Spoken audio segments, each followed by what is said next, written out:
पर United rapid and Blitz में Blitz का ये फिलहाल 14वां राउंड है और मैग्नस कार्लसन अपनी बढ़त को लगातार मजबूत कर रहे हैं और सामने अली रेजा यहाँ पर घड़ी दबा दी है मैग्नस कार्लसन ने। और देखते हैं, अली रेजा ने E4 खेल करके शुरुआत करी है और मैग्नस कार्लसन अपने चित पर चित अंदाज में टाइम लेते हुए, मोहरों को व्यवस्थित करते हुए, हाथ की बाहें जो है उसको शर्ट की बाहों को ऊपर करते हुए, और अभी तक उन्होंने चाल नहीं चली और ये पहली चाल आती हुई। और यहाँ पर E4 E5, night F3, night C6, bishop C4 Italian होने जा रहा है। ओ नाइट F6 वेरिएशन खेला है, D3 खेला है यहाँ पर अली रेजा ने, नाइट G5 वगैरह की तरफ नहीं गए हैं। बिशप E7 खेलते हुए मैग्नस कार्लसन शांति से कैसलिंग कर लिया यहाँ पर अली रेजा ने, और मैग्नस कार्लसन भी यहाँ पर कैसलिंग करते हुए। तो कभी कभी कार्लसन जो है वो बहुत सॉलिड खेलते हैं शुरुआत में, नाइट C3, और अपने अपोनेंट को ज़्यादा मौका नहीं देते हैं कुछ भी अलग करने का। D6 यहाँ पर A4 किया है अली रेजा ने, और जैसे कि हम बात करें कि उनको पता है कि अली रेजा जो है वो एक आक्रामक तरीके के प्लेयर हैं, तो कार्लसन इस रणनीति से चलते हैं कि उनको ज़्यादा मौके नहीं देते, पहले सब कुछ डेवलप कर लेते हैं रुक E1 करते हुए यहाँ पर अली रेजा, और फिर उसके बाद जब अली रेजा अपने खुद के चांस लेते हैं वहाँ पर मैग्नस जो है अपनी जगह बना लेते हैं उनकी क्षमताओं, उनकी काबिलियत की वजह से।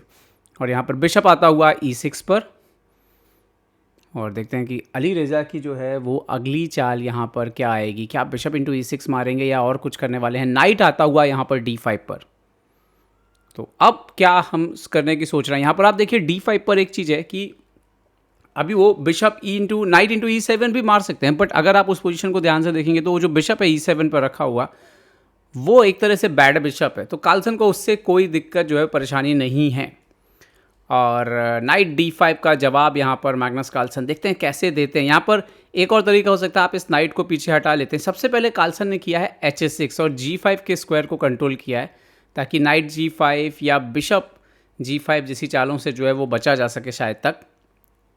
और जो इसमें खास तरह की जो रणनीति रहती है, कई बार आप इस नाइट को पीछे लेते हैं, फिर यहाँ पर सेंटर पर आप एक्सचेंज करते हैं कई बार, और फिर उसके बाद ब्लैक जो है इनिशिएटिव लेना शुरू कर देता है F5 वगैरह से। पर फिलहाल जो करंट पोजीशन है H6, और यहाँ पर अली रेजा सोचते हुए कि यहाँ पर क्या जवाब दिया जाए। अली रेजा फिरोजा भी इस टूर्नामेंट में खासतौर पर ब्लिट्स पे काफ़ी अच्छा खेल रहे हैं, और रैपिड जो उनका काफ़ी ख़राब ही गया था, उसके बाद ब्लिट्स में जो है वो काफ़ी तेज़ी से हमने देखा है कि स्कोर कर रहे हैं, वापसी कर रहे हैं, क्योंकि ये उनका जोन है ब्लिट्स के मुकाबले। और यहाँ पर अली रेजा ने कर दिया है C3, मैग्नस कार्लसन ने खेला है रुक E8, और इसका एक इंटेंशन ये भी है कि ज़रूरत पड़ने पर बिशप को पीछे लिया जा सकता है, तो या तो आप मार दीजिए, नहीं तो मैं पीछे जो है हम खींच सकते हैं। अब ये जो पोजीशन आ चुकी है, यहाँ पर एक और तरीका है, क्वीन B3 आकर के आप B7 पे प्रेशर डाल सकते हैं, ये भी एक तरीका है खेलने का। तो देखते हैं कि अली रेजा जो है इस पोजीशन पे कंटिन्यू कैसे करेंगे। जो स्टैंडर्ड तरीका है वो क्वीन B3 जो है कि स्टैंडर्ड प्लान माना जाता है, खासतौर पे जब A5 का स्क्वायर कंट्रोल में नहीं है सामने वाले के, क्योंकि नाइट उधर नहीं आ सकता। क्वीन B3 आ गए हैं यहाँ पर अली रेजा, और B7 में प्रेशर है, और इस डायगोनल पर अपना जो सपोर्ट है उसको इंक्रीज़ किया है। कार्लसन ने रुक B8 खेल दिया, उन्होंने बोला कोई दिक्कत नहीं, मैं सपोर्ट लगा देता हूँ रुक से। और एक बार फिर से सवाल वही है, आखिरी पीस अभी तक ये जो बोर्ड पे नहीं निकला, इसके आने से बहुत कुछ बदलेगा। ये दो स्क्वायर ऑलरेडी जो है यहाँ पर अवेलेबल नहीं है, तो या तो यहाँ या यहाँ, देखते हैं कहाँ पे खेलते हैं। लेकिन अभी पहले उन्होंने H3 किया है, ओके, और शायद यहाँ पे नाइट अगर इधर आता है, सॉरी बिशप आता है, तो शायद नाइट G4 एक आइडिया था ब्लैक का जिससे ब्लैक परेशान कर सकता है, और इसीलिए पहले H3 किया है यहाँ पर। और मुझे लगता है कि आप शायद कार्लसन इस बिशप को पीछे खींच सकते हैं, क्योंकि आपका बिशप कितना भी बैड हो, क्योंकि आपको पता है इन फ्यूचर में फाइलें खुलेंगी, लाइन खुलेंगी, और वो बिशप बेटर हो जाएगा। तो आप कोशिश करते हैं कि जब तक मौका है, अगर अपोनेंट नहीं मार रहा है तो बचा लिया जाए फिर। तो यहाँ पर बिशप F8 खेलते हुए मैग्नस कार्लसन, और अली रेजा ने तुरंत जो है बिशप E3 निकाला है यहाँ पर, और बिशप की नज़र यहाँ तक। बट फिलहाल ये घोड़ा जो है इसको डिफेंड कर रहा है A7 को, तो वो जो है वो प्रॉब्लम जो है वो नहीं है यहाँ पर। तो बिशप E3, अब देखते हैं कि मैग्नस कंटिन्यू कैसे करते हैं। यहाँ पर मैग्नस कार्लसन ने बिशप इंटू D5 मारा, ओह अपना बिशप दिया है यहाँ पर। वो बोले अगर आप पॉन से मारोगे तो नाइट पीछे हटेगा, बिशप से मारेंगे तो शायद नाइट से बिशप मार देंगे। तो देखते हैं अली रेजा बिशप से मारते हैं या फिर पॉन से इस पोजीशन में जो है वो मारेंगे यहाँ पर। और मैग्नस कार्लसन हमेशा जो है हमने देखा है कि पोजीशन की जो गणना है, जहाँ पर कैलकुलेट करना होता है, वहाँ पर वो हमेशा अपने अपोनेंट पे भारी पड़ते हैं। पॉन इंटू D5, नाइट पीछे आता हुआ। तो अभी यहाँ पर आप देखिए कि वो नाइट इंटू D5 भी जो है कभी ना कभी जो है वो फिलहाल आ सकता है। लेकिन यहाँ पर एक और चीज़ ध्यान देने की है कि बिशप A7 यहाँ पर अलाउ हुआ है, तो क्या वो करना चाहिए या D4 नॉर्मल ठीक रहेगा? नहीं, बिशप A7 के लिए गए हैं यहाँ पर अली रेजा, और रुक A8, सो क्वीन इंटू B7 मार दिया, पॉन मार दिया यहाँ पर। इंटरेस्टिंग। अब मैग्नस यहाँ पर कैसे रिकवर करेंगे ये देखना होगा। नाइट D5 सीधे मारने में दिक्कत है शायद, क्या नहीं, क्वीन C8 खेला है कार्लसन ने यहाँ पर। हाँ, वो बोल रहे हैं क्वीन एक्सचेंज करिए, फिर आप अपने बिशप को पीछे हटाइए और फिर हम D5 का पॉन मार लेंगे। यस, क्वीन इंटू C8 मार दिया यहाँ पर। तो रुकी C8, बिशप आता हुआ E3, नाइट इंटू D5 यहाँ पर मैग्नस कार्लसन ने खेल दिया है, तो पॉन रिकवर हो गया यहाँ पर। और बिशप फिलहाल मार रहे हैं, तो बिशप को D2 पे खींचा है यहाँ पर, अली रेजा ने अपने बिशप को बचाया है। मैग्नस कार्लसन नाइट B6 एक बार फिर से दूसरे बिशप पर आक्रमण करते हुए और पूछते हुए कि भाई कहाँ आप रखोगे इस मोहरे को। बिशप B3 ही नेचुरल मूव है, क्योंकि और कहीं तो जगह है नहीं। बिशप B3 यहाँ पर हट गए हैं, क्योंकि बिशप B5 आते तो C6 आ जाता, और मैग्नस ने यहाँ पर खेल दिया है इमीडिएटली C5। तो आपको पता है, जब आपके अपोनेंट के पास डबल बिशप हो तो आप जितना स्पेस ले सकें, पोजीशन को क्लोज रख सकें, डायगोनल को क्लोज रख सकें, उतना अच्छा होगा। लेकिन यहाँ पर देखना ये है कि ये बिशप भी जो है वो बंद है, तो इसको गेम में कैसे लेकर के आएंगे मैग्नस कार्लसन। अली रेजा ने D4 किया है इमीडिएटली। लेकिन अगर आप उस पोजीशन में देखो तो ये जो हाथी है ये फिलहाल C फाइल पर है, लेकिन वाइट का फिलहाल कोई हाथी है नहीं यहाँ पर। तो pawn into D5, C into D4, sorry C into D4, और अब मैग्नस कार्लसन ने बढ़ दिया है E4, घोड़े पर अटैक, घोड़ा जाता हुआ H4 पर, और क्या D5 करके सपोर्ट लगा देंगे या कोई और चाल यहाँ पर खेल सकते हैं? नाइट C4 पे खेला है यहाँ पर कार्लसन ने। अब बिशप पर अटैक कर रहे हैं D2 वाले, और बिशप C3 से B2 के पॉन और D2 के बिशप दोनों को डिफेंड किया है यहाँ पर। तो फिलहाल जो पोजीशन है वो बराबर ही है, हम ये कहेंगे इस पोजीशन पे। अभी फ़िलहाल जो है ये पोजीशन बिल्कुल बराबर पर ही जो है वो चल रही है, और बिशप C3 यहाँ पर खेल दिया है। देखते हैं अगली चाल जो है यहाँ पर क्या आएगी। G6 खेला है यहाँ पर, G6 खेला है यहाँ पर। G6 खेलते हुए यहाँ पर मैग्नस कार्लसन F5 के स्क्वायर को कंट्रोल किया है यहाँ पर, ताकि नाइट जो है वो किसी तरह से जो है वो जंप ना करे F5 के स्क्वायर पर।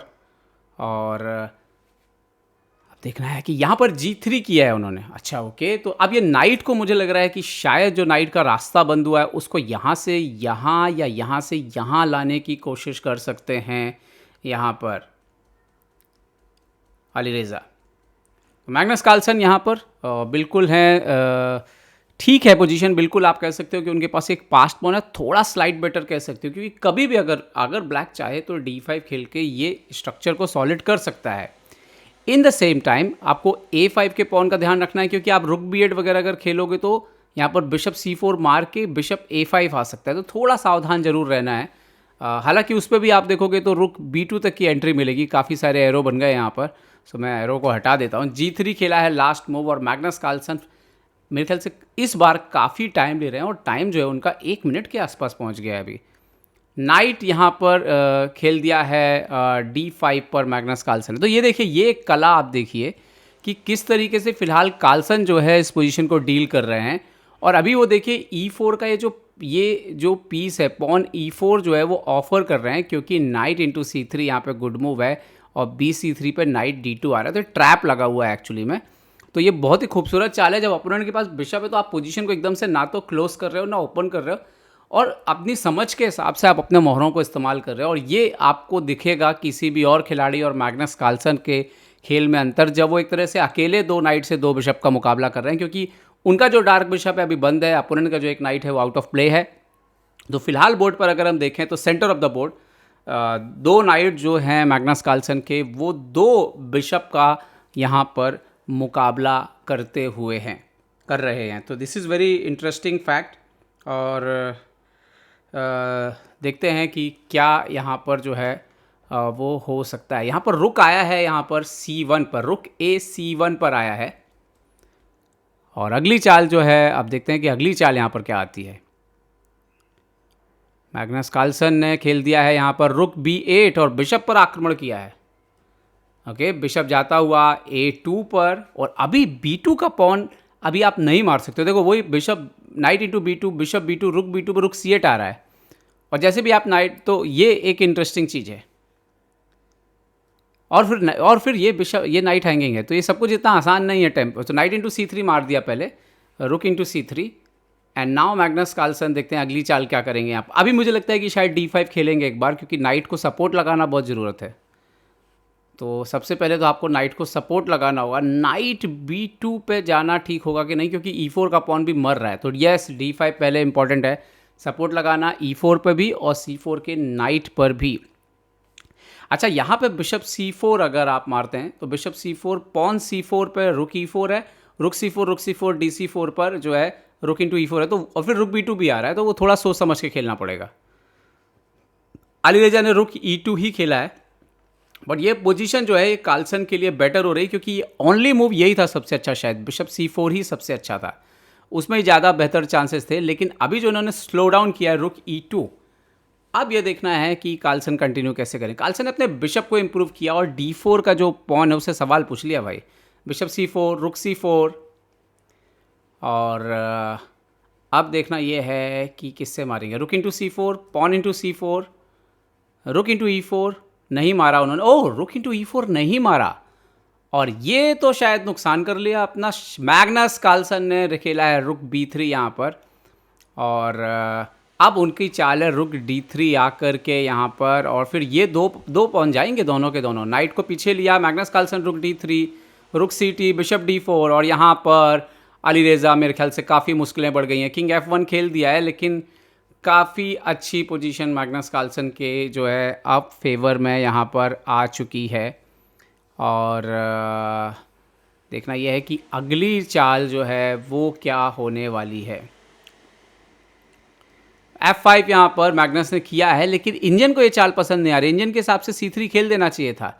रुक इंटू C4, रुक D2 मैग्नस कार्लसन, F2 और B2 दोनों पे नज़र है। नाइट आया F4 यहाँ पर, बिशप इंटू F2, G4 किया अलीरेजा ने इमीडिएटली, लेकिन ऑलरेडी यहाँ पर एक बार फिर से जो है वो बेटर हो चुके हैं मैग्नस कार्लसन। बिशप यहाँ पर पीछे, तो नाइट D2, बिशप जो है वो आया यहाँ पर D6, pawn into F4, pawn into F4, और नाइट यहाँ पर खेला D3, तो पॉन आगे बढ़ दिया मैग्नस कार्लसन ने। नाइट वापस पीछे, तो F4 भी खेल दिया। ये तो खेल अब खत्म होने जा रहा है। रुक C3, F3, रुक D3, पॉन F2, और यहाँ पर अलीरेजा ने रिज़ाइन कर दिया, क्योंकि मैग्नस कार्लसन के पूरे कंट्रोल में जो है यहाँ पर बाजी चली गई थी।